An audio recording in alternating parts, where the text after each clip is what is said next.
Please like and subscribe for more content like this. The dryer's hum filled the old brick apartment building's basement laundry room, a steady sound mixed with the faint smell of lavender fabric softener. Sarah Bennett, who had just turned 18 2 days prior, leaned against the wall, her dark blonde hair in a loose ponytail, her hazel eyes sparkling with the restless energy of new adulthood. The milestone still felt electric, a key to a world of possibilities, a chance to claim her independence in the city's artistic district. Her small studio apartment upstairs was her first real step into that world, filled with sketchbooks, colored pencils, and dreams of becoming a graphic novelist. But at this moment, her focus was on the more ordinary task of laundry, or it had been, until he entered. Thomas Whitaker, her neighbor from across the hall, was 61, a retired history professor with a quiet strength that seemed to ground any room he entered. His silver hair was swept back, his blue eyes sharp yet kind, and his flannel shirt, with sleeves rolled up, revealed forearms that suggested years of hands-on hobbies. Sarah had noticed him since moving in a month ago, his polite nods in the hallway, the way he carried grocery bags with an easy grace, his low, "Morning, Sarah," that made her stomach flutter. She had told herself it was nothing, just a silly crush on a kind neighbor. But now, standing in the laundry room, her heart gave a traitorous skip as he stepped through the door, a basket of clothes in hand. "Evening, Sarah," Thomas said, his voice a warm baritone, like a well-worn book being read aloud. He placed his basket on the counter, looking at the running dryer. "Didn't expect to see you down here. Laundry day already?" Sarah smiled, pushing off the wall, her paint-splattered overalls loose on her frame. "Yeah, just turned 18, so I'm officially adulting," she said, her tone playful but her pulse quickening. "First step, not letting my clothes pile up until they stage a revolt," he chuckled, a low sound that warmed her like the dryer's heat. "Big milestone, 18, he said, his eyes meeting hers, a spark of curiosity in them. "Feels like the world's wide open now, doesn't it?" "Something like that," she said, tucking a strand of hair behind her ear, aware of his gaze lingering on the motion. "Though right now, it's just me and this ancient dryer. Mine upstairs broke, so, thanks for letting me borrow yours." Thomas had offered the use of his washer and dryer last week, after Sarah mentioned her machine's breakdown in a hallway chat. It was a neighborly gesture, nothing more, but the idea of being in his space, even just his laundry room, had set her imagination alight. "Anytime," he said, sorting his clothes with practiced ease. "Though I'm warning you, this old thing's temperamental. Might eat a sock or 2 inch," she laughed, leaning against the counter, closer to him than necessary. "I'll take my chances. Gotta live dangerously now that I'm 18." His brows raised, and he glanced at her, a smile tugging at his lips. "Dangerous, huh? You're gonna keep the building on its toes, aren't you?" Her cheeks flushed, and she grinned, emboldened by the spark in his eyes. "Maybe. Gotta make the most of being legal, right?" The air between them thickened, charged with a playful tension. Thomas's smile was steady, but there was something in his gaze, warm, knowing, that made her heart race. She turned to check the dryer, needing a moment to steady herself, but the hum of the machine only amplified the electric silence. An hour later, Sarah was folding her clothes on the counter when Thomas returned, his own load now in the washer. He leaned against the doorway, watching her with that same quiet intensity. "All done?" he asked, his voice low, almost teasing. Sarah glanced up, her hands pausing on a t-shirt. "Not yet," she said, a smirk playing on her lips. "I might have left something behind." The words slipped out before she could stop them, her tone light but laced with a daring edge. She wasn't talking about laundry, not entirely, and the way his eyes darkened told her he knew it. The dryer kept spinning, but the room itself went still, the air thick with unspoken possibility. Thomas stepped closer, his flannel shirt brushing the edge of the counter, his presence shrinking the space between them.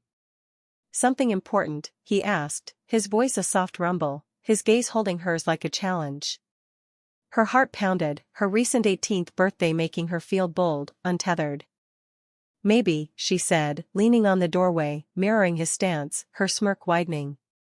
"Depends on whether you're good at finding things." His laugh was low, warm, and it sent a shiver down her spine. I'm pretty good at noticing what matters, he said, his eyes flicking over her paint-splattered overalls, the ink smudge on her cheek, the way her ponytail was coming loose. But you're making it hard to stay neighborly, Sarah, her breath caught, and she laughed to cover it, stepping back to grab her laundry basket. Who said I want neighborly? She teased, her voice shaky but playful. I'm 18 now. I get to make my own rules.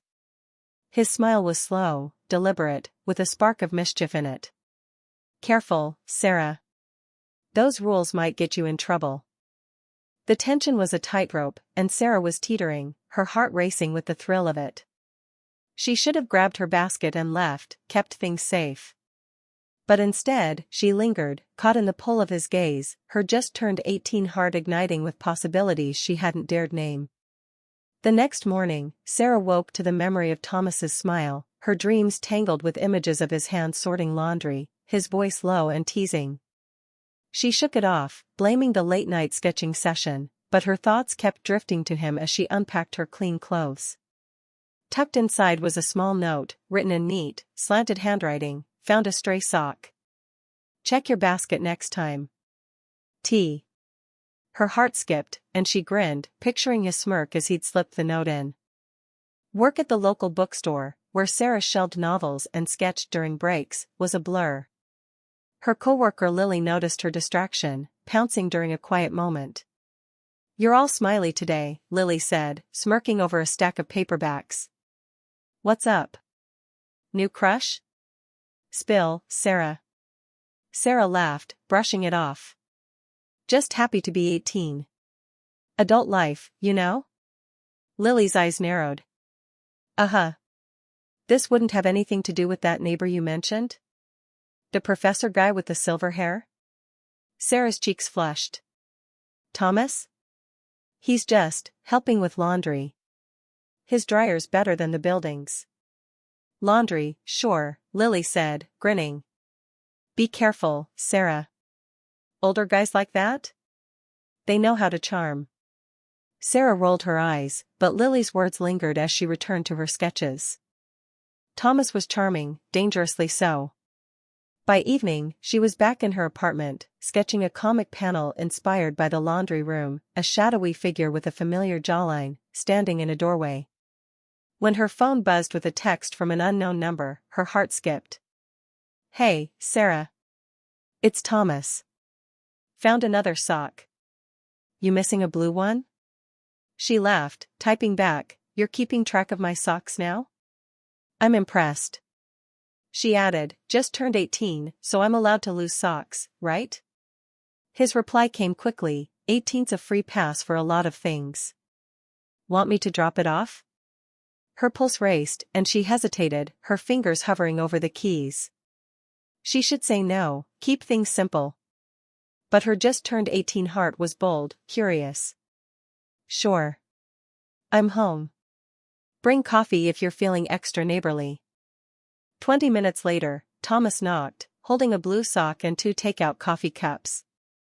Thought I'd sweeten the deal, he said, his grin disarming as he stepped inside. Sarah took the coffee, her fingers brushing his, the contact sending a spark through her. You're gonna spoil me, she teased, leading him to the small table by her window. First the dryer, now coffee. What's next? He chuckled, settling into a chair, his eyes scanning her apartment, the sketchbooks, the half-finished drawings, the chaos of her creative life.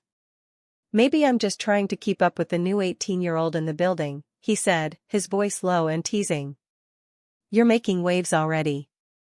Her cheeks warmed, and she sat across from him, sipping her coffee. Gotta make the most of it, right? New rules, new possibilities. His eyes held hers, a spark of something deeper in them. And what kind of possibilities are you looking for, Sarah? Her breath caught, the question hanging between them. She laughed, trying to keep it light. You know, the usual. Art, adventure, maybe a little trouble. His smile was slow, knowing. Trouble, huh? I'm starting to think you're the dangerous one here. The air was electric, the tension a live wire. Sarah's heart raced, her recent adulthood making her feel daring, untethered. She leaned forward, her elbow brushing his on the table. Maybe I am, she said, her voice playful but her insides in knots. Just turned 18, so I'm allowed, right? Thomas's laugh was warm, grounding. You're allowed a lot of things now. Just, be careful what you wish for. The next day, Sarah's nerves were alight as she prepared for a community art class she was assisting with, a side gig to fund her illustration dreams. The class was at the local community center, a bright space filled with easels and chatter. She wore a simple t-shirt and jeans, her hair loose, trying to focus on mixing paints. But her thoughts kept drifting to Thomas, his grin, his voice, the way he'd looked at her over coffee. When he walked into the class, a sketchpad under his arm, her heart skipped. Thought I'd see what the new adult's up to, he said, taking a seat at the back, his grin saying he knew exactly the effect he had. Glad you made it, Sarah said, addressing the class but looking at him, her voice steadier than she felt. Didn't know you were an artist. He shrugged, his eyes twinkling. I dabble. Figured I could learn a thing or two from you. The class was on line drawing, and Sarah guided her students through bold strokes, encouraging them to capture emotion. But Thomas's presence was a distraction, his gaze steady as he watched her move around the room. When she checked his sketch, she found a rough outline of her, mid-lesson, her hands animated, her eyes bright with passion. You're supposed to be drawing the still life, she teased, her voice low, aware of the students nearby. He leaned closer, his shoulder brushing hers. Couldn't help it. You're more interesting than fruit. Her cheeks burned, and she stepped away, trying to focus. But his words lingered, a spark that refused to fade. After class, he helped her clean brushes, their hands brushing in the soapy water, the contact sending a shiver through her. You're good at this, he said, his voice soft. Teaching. You've got a gift. Thanks, she said, glancing up, their faces close. You're not bad at being a student. Though you're terrible at following directions. He laughed, drying his hands, his eyes never leaving hers. Some things are worth breaking the rules for. Her breath caught, the air electric. Careful, Thomas, she said, her voice playful but her heart racing. I'm 18 now. I might take you up on that. His smile was slow, knowing. I'm counting on it. Over the next week, Thomas became a constant in Sarah's life, slipping into her days with an ease that both thrilled and unnerved her. He'd stop by with forgotten laundry items, a scarf, a stray sock, his grin betraying the excuse. They'd text late at night, sharing stories, Thomas's tales of teaching history, Sarah's dreams of publishing her graphic novel. Each interaction was laced with flirty tension, a push and pull that left her dizzy. One afternoon, he invited her to a local flea market, claiming he needed her artist's eye to pick out a vintage frame. The market was a riot of color, antique books, handmade jewelry, the scent of fresh bread in the air. Thomas was by her side, his flannel shirt brushing her arm as they moved through the stalls, his laughter warm as she playfully teased him about his preference for small decorative items. You're merciless, he stated, holding up a ceramic mug with a chip. This could be a valuable find. It's a disaster, she retorted, laughing as she gently pushed him. Their hands touched as they both reached for a pile of old comic books, and neither withdrew, the physical contact lingering. At a booth selling art supplies, Sarah paused over a set of charcoal pencils, their points ideal for her comic art style. Thomas noticed, and before she could object, he had purchased them, handing her the small bag with a smile. For the artist who has just turned 18, he remarked. Create something striking with them.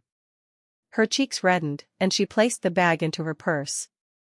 You're persistent, she said, her voice soft, her smile revealing her true feelings. That evening, he invited her to his apartment for dinner, claiming he owed her for the coffee. Sarah hesitated, her recently turned 18 heart racing at the thought of being in his personal space. But curiosity prevailed, and she arrived to find his apartment cozy and lived in, with bookshelves covering the walls and a small table set with pasta and wine glasses, non-alcoholic cider for her, acknowledging her age. You didn't have to go to such lengths, she said, sitting in a chair, her heart fluttering as he sat opposite her, his blue eyes reflecting the candlelight. "I wanted to," he said, his voice quiet. "You're not just any neighbor, Sarah. Not anymore." Dinner was delicious, but the real intensity was in the way he looked at her, the way his foot gently touched hers under the table, staying there a moment too long.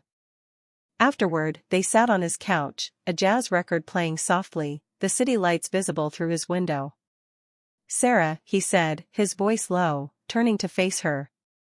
"I'm not just here for the laundry or the market trips. You understand that, right?"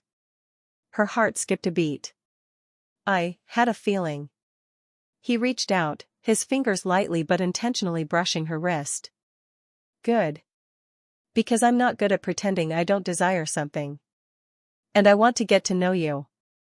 Truly know you." She swallowed, her voice shaky. "Your trouble, Thomas." "Perhaps," he said, his thumb tracing a slow circle on her wrist. "But you're not fleeing. Just turned 18, and you're already disregarding all the conventions." She laughed, a trembling sound, and embraced the moment, the warmth of his touch, the promise of something deeper. "Maybe I enjoy disregarding them," she said, her voice playful but sincere.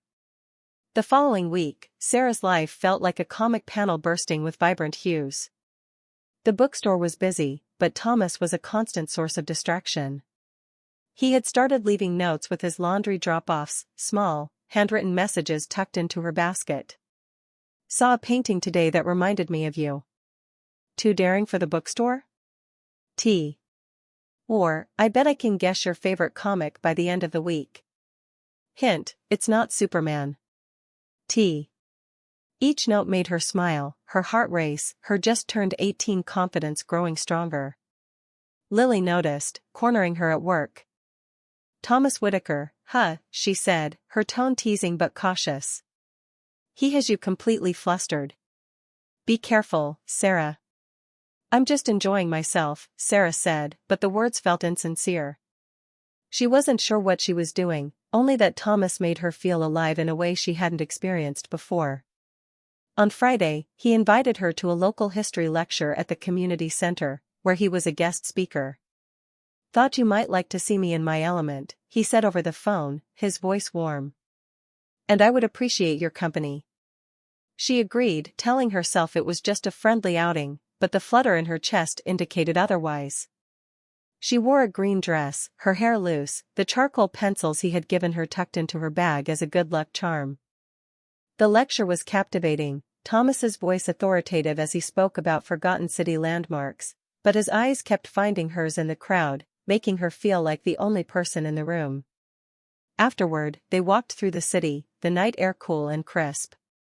At her apartment entrance, Sarah pivoted to face him, her keys swaying, her heart thumping. "You're making it quite difficult to maintain this neighborly relationship," she stated, her tone a blend of playfulness and sincerity. Thomas moved closer, his hand resting on the doorframe above her, his body near enough to sense his warmth. "Being neighborly is overrated," he uttered, his voice deep and resonant. "What do you desire, Sarah?" Her mouth became parched. What did she truly want? Security, simplicity, the life she was accustomed to? Or this, him, the excitement, the passion he ignited within her? "I don't know," she whispered, but her gaze betrayed her, lingering on his lips. He smiled, slowly and knowingly. "You do. And I won't depart until you articulate it," she chuckled, a trembling sound, and retreated into her doorway, clutching her bag like a shield. "Good night, Thomas Whitaker," she said, her voice soft yet charged. "I'll encounter you again." His laughter was warm, promising. "Oh, you will, Sarah. You can rely on it." The following morning, Sarah awoke to a small package outside her door, a collection of sketchbook pens, ideal for her comic style, accompanied by a note, "For the artist who has just turned 18. Continue creating, Sarah. The world requires your brilliance. T." She smiled, her fingers tracing the note, her heart expanding. Thomas was indeed trouble, but the kind of trouble that inspired her to draw, to live, to take risks. And as she picked up her sketchbook, she understood one thing with certainty: Her newly 18 heart was ablaze, and there was no turning back.